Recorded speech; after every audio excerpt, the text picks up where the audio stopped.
Aujourd'hui, gros sujet, pourquoi la transformation physique doit venir dans un premier temps par rapport à d'autres compétences afin de changer d'identité. Moi, personnellement, j'ai utilisé la musculation comme premier levier de confiance afin de me bâtir en tant que personne. Mais pour certains, ce sera autre chose. Certains décideront de développer d'autres compétences, des compétences sociales, des compétences intellectuelles. Moi, personnellement, j'ai choisi de développer mon corps. Okay, et je vais t'expliquer pourquoi, selon moi, c'est une méthode tout à fait viable. Et c'est une méthode que n'importe qui peut appliquer. C'est probablement la plus simple, en vérité. Donc, si tu veux changer de vie, commence par ton corps. Okay, pourquoi c'est contre-intuitif, mais logique? En fait, mon constat, il est que la plupart des gens cherchent à changer leur vie en partant de l'extérieur vers l'intérieur. Ils vont changer des facteurs externes, comme leur travail, leur entourage, leur environnement. Ils vont toujours chercher à manipuler leur environnement, tout simplement, pour éviter d'aller fouiller la merde à l'intérieur d'eux et éviter de changer eux-mêmes. Pourquoi ça ne fonctionne pas? Tout simplement parce que la réalité répond à la personne que tu es. Ok? Donc ce que tu renvoies au monde extérieur. Et ce que tu renvoies, ton apparence en fait clairement partie. Okay, la première impression que tu vas donner à quelqu'un, si tu as un corps de phasme, ça se remarque. Ok, le mec il est pas en shape, il est pas en forme, il a des poches sous les yeux, il prend pas le soleil. Tu vois ce que je veux dire? Donc tu peux dire ce que tu veux, avoir des compétences sociales. Et d'ailleurs, ça veut pas dire que si tu bâtis ton physique, forcément tu mises tout sur ça. C'est absolument pas ce que je dis. Et ce serait dommage. Mais évidemment que la première apparence compte, la première impression compte. Et le fait d'avoir un physique, ça renvoie à la personne en face quelque chose de positif, nécessairement. Ok, la personne est en forme, elle a un bon physique, elle est disciplinée. Boum, effet de halo. Je sais pas si ça te parle, mais l'effet de halo, c'est un phénomène qui est très connu en psychologie. C'est tout simplement quelqu'un qui est considéré comme attirant physiquement, quelqu'un qui fait bonne impression physiquement, au premier abord, on va lui attribuer des qualités. Ok, le mec il est intelligent. Ok, le mec il est propre sur lui, donc il a telle qualité. Ok, on va te penser plus gentil, plus sympa, enfin voilà. Et quelqu'un qui va pas bien présenter, on va lui attribuer des qualités négatives. C'est comme ça, l'humain est conçu comme ça. On est des machines à première impression. Tu croises quelqu'un, tu te fais une idée sur lui. Ok? On juge au premier abord, c'est comme ça, c'est la triste réalité, mais on va pas aller à contresens du cerveau humain, tout simplement. Donc pourquoi passer par le physique dans un premier temps? Tout simplement parce que ça t'apprend la discipline.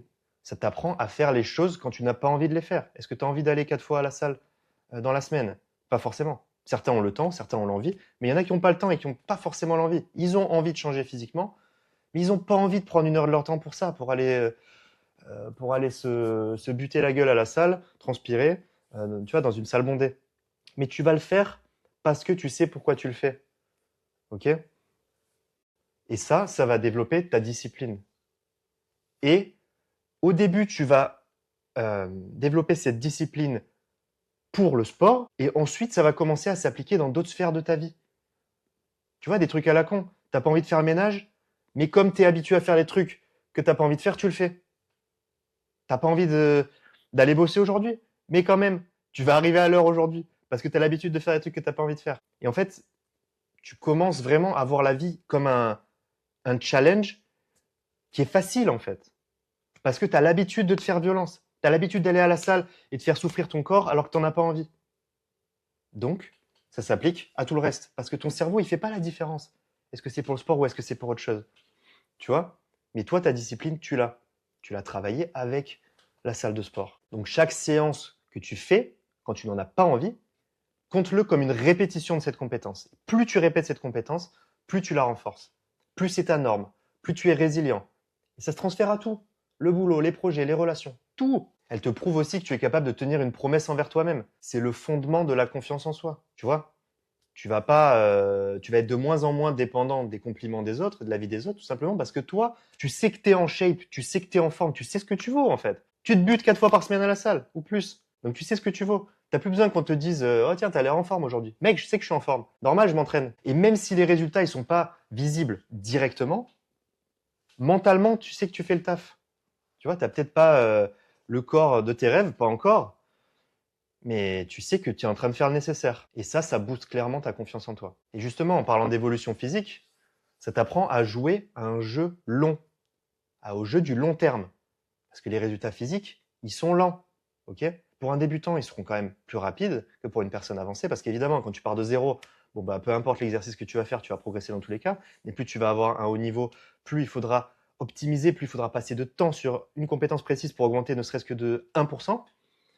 Quelqu'un de débutant, ce sera plus simple pour lui de progresser, mais néanmoins, ce sera quand même lent. Ok? Comparé à la dose de dopamine qu'on a l'habitude de se mettre dans la gueule tous les jours, récompense instantanée, hop, je commande à manger, je reçois ma bouffe. Tout est facile, mais se développer un physique, c'est pas facile.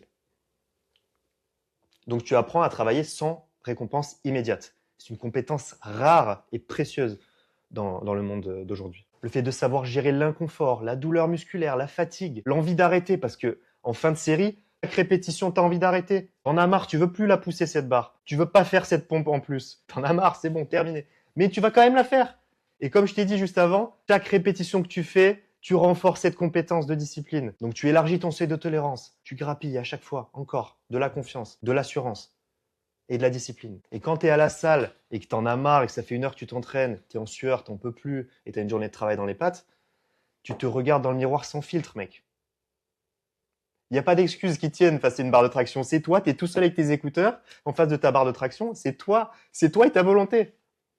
Mais comme tu y es, tu as fait le trajet et tu as fait déjà une partie de ta séance, et ben tu vas jusqu'au bout. Et c'est là que tu deviens une machine, en vérité. Tu vois, il n'y a rien de magique en fait à atteindre un bon niveau. Moi, peut-être que tu vois mon niveau aujourd'hui, tu te dis putain, c'est un truc de fou, j'y arriverai pas. Mais mec, tu crois que j'ai commencé comment? À 16 ans, j'étais tout skinny, je faisais 60 kilos pour un peu plus d'1m75 et je ressemblais à rien et personne n'aurait misé sur moi. Il y avait des sportifs autour de moi. Moi, je faisais zéro sport, j'étais en fumée tout le temps et j'aurais pu me dire la même chose. Peut-être que tu es en train de te dire maintenant. Ouais, mais eux, ils peuvent et moi non parce que excuse, excuse, excuse. C'est bon, mec. C'est juste qu'en fait, tu poses une brique après l'autre, un jour après l'autre. Tu construis ta discipline, tu construis tes habitudes, tu construis tes routines. Et au bout de 10 ans, tous ces effets cumulés, ces efforts cumulés, et ben ça donne ça. Voilà, ça donne des résultats de dingue. Et les gens, ils se demandent c'est quoi la formule secrète? Et ben la formule secrète, je l'ai commencé il y a 10 ans, mec. Ça fait 10 ans que je cook comme Panoramix. Et voilà, je fais ma soupe. Et maintenant, ça ressemble à ça. Mais ça n'a pas toujours été comme ça. C'est pour ça, ce que je te dis, c'est pas du bullshit. Je suis pas un coach motivation. Je suis pas en train de te raconter des théorèmes et des trucs à la con. Moi, je te parle de ce que j'ai vécu. Et depuis tout à l'heure, je te parle de salle de sport parce que moi, j'ai commencé par la musculation parce que bah déjà, la calisthénie, le street workout et toutes ces choses-là, on en entendait moins parler avant, déjà. Et parce que moi, je voulais simplement transformer mon physique. Et pour moi, la musculation, la salle de sport, c'était l'outil le plus efficace. Donc, je te parle de salle de sport. Mais ça peut être la calisthénie, ça peut même être un autre sport. Mais la musculation, le sport en salle, la calisthénie, pour moi, c'est le plus efficace pour transformer son physique, évidemment. Alors tu pourrais me dire, je sais pas, les sports de combat par exemple, l'escalade, des sports physiques comme ça qui font que tu pourrais développer ton physique, mais il n'y a rien de plus efficace que la musculation, le renforcement au poids de corps, parce que ça agit directement sur les muscles et tu fais des répétitions exprès pour prendre du muscle. Donc c'est le plus efficace. Évidemment, il y a toujours des gens qui vont juger ce genre de pratique parce que c'est superficiel, nanana, truc. Mais par rapport à ce que je te dis depuis tout à l'heure, tu vois bien que ça l'est pas. Ce n'est pas superficiel. Parce que tu construis des habitudes et tu construis ta discipline, ce qui va te servir au final dans la vie. Et les gens qui s'entraînent pas, bah, peut-être ils continueront d'être occupés à te juger. En attendant, eux, ils continueront d'avoir des corps de phasme et à ne pas être disciplinés. Et ce qui est puissant, c'est que tu vois, pendant que les autres, eux, ils se fatiguent à se concentrer sur toi, ce que tu fais et sur ton processus, toi, tu es tellement concentré sur toi, pardon, que bah, en fait, t'en as plus rien à foutre du regard des autres. Tu t'en fous que le mec il te juge pour tes actions. Toi, tu sais ce que tu fais, tu sais ce que tu es en train de bâtir. Tu es en train de bâtir certes un physique. Oui, ça peut avoir l'air superficiel. Oh là là, il fait attention, il ou elle fait attention à son apparence. Oui, ok, mais je sais ce que je construis. Je construis des habitudes. Je construis cette routine. Je construis cette putain de discipline qui va me servir toute ma vie. Et quand tu prends conscience de ce pouvoir et que tu vois comme cette perception de toi-même, elle influence le monde extérieur parce que toi, comme tu sais que tu es discipliné, comme tu sais que physiquement tu rends bien, le monde extérieur, il capte ta vibe, il capte que toi tu te vois autrement et donc il interagit différemment avec toi. Ça, c'est un truc de fou. La première fois que j'ai réalisé ça, je me suis dit, mais en fait, oui, c'est trop bien de changer son physique. C'est trop bien. Voilà, c'est tout. Tu changes ton physique. Donc, tu respires plus la confiance. Ok. L'idée, c'est pas de masquer son manque de confiance avec un physique, mais c'est-à-dire que le fait d'entraîner ton corps, eh ben, ça va influencer directement ta confiance en toi. Donc, c'est pas porter un masque, c'est que tu construis ton corps en même temps que tu construis ton mental. Et donc, le monde extérieur, il interagit différemment avec toi. Et comme il interagit différemment avec toi, ça fait une spirale vertueuse. Tu vois, tu as plus de confiance, ça influence le monde extérieur. Le monde extérieur, il te montre qu'il te considère. Et donc, ça renforce ta boucle.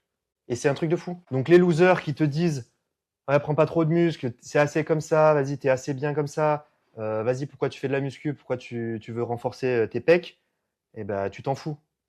Fie-toi à ton instinct, fais-toi confiance parce que c'est ton propre chemin. Alors bien évidemment, le piège à éviter, c'est de confondre transformation physique et obsession esthétique.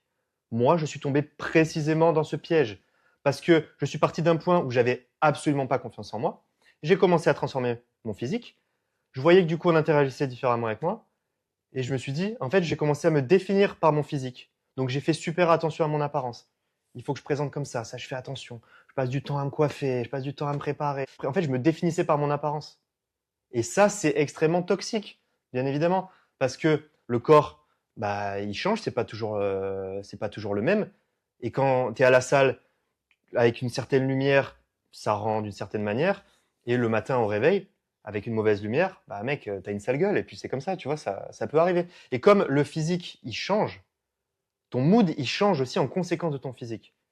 Donc, ça, c'est toxique. Donc, évite de trop te regarder les biceps et observe plus les changements mentaux que tu es en train d'opérer parce que toi, ton objectif, c'est de construire une vie qui fait sens et c'est pas de construire simplement un beau physique. Ton corps, c'est ton outil. Ce n'est pas ta vitrine. Même si, effectivement, il y a ce côté un petit peu miroir où ton physique, il renvoie quelque chose et donc ton entourage, il interagit différemment avec toi. C'est pas 100% ta vitrine. C'est un outil. Et ma question maintenant, c'est où est-ce que toi, tu en es actuellement? Qu'est-ce que tu cherches à construire? Est-ce que tu as déjà commencé à t'entraîner? Si oui, pourquoi tu t'entraînes? Pourquoi tu t'entraînes? C'est pour développer ton physique? C'est pourquoi? Développer des compétences? Développer un corps fonctionnel? Est-ce que tu cherches une vitrine pour nourrir ton ego? C'est important de se poser face à soi et de se poser les bonnes questions. Si tu veux une vitrine pour nourrir ton ego, il n'y a pas de souci. Moi, je suis pas en train de te dire que c'est de mauvaises choses, mais sois honnête envers toi-même. Donc, est-ce que tu souhaites développer une vitrine ou souhaites développer un outil de discipline, de confiance et d'énergie? Je te propose simplement de prendre 5 minutes pour réfléchir à ça et de noter ton pourquoi, ton why. Qu'est-ce qui fait que tu t'entraînes actuellement? Qu'est-ce que tu cherches à accomplir? Et ensuite, une fois que tu as répondu à cette question, tu vas faire une action concrète. Tu vas définir une habitude à mettre en place cette semaine. Même pas cette semaine, maintenant, aujourd'hui ou demain si tu écoutes ce podcast à 23h59. Je te demande pas de développer un programme complet, de faire une routine de dingue. Juste pose une brique, une action concrète maintenant. Ça peut être par exemple quelque chose que tu évites depuis un moment, mais que tu sais que tu dois faire. Et je pense que tu dois avoir quelques idées. Sache que cette première habitude, elle va pas être simple à poser. Elle va pas être simple. Le premier chantier, c'est toujours le plus dur à démarrer.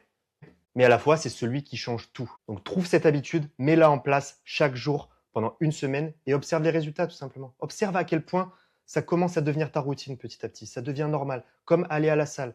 La première fois, c'est dur. La deuxième fois, c'est un peu moins dur. Et après, ça devient ta norme, comme se brosser les dents, comme manger. C'est comme ça, c'est ritualisé, c'est ta norme.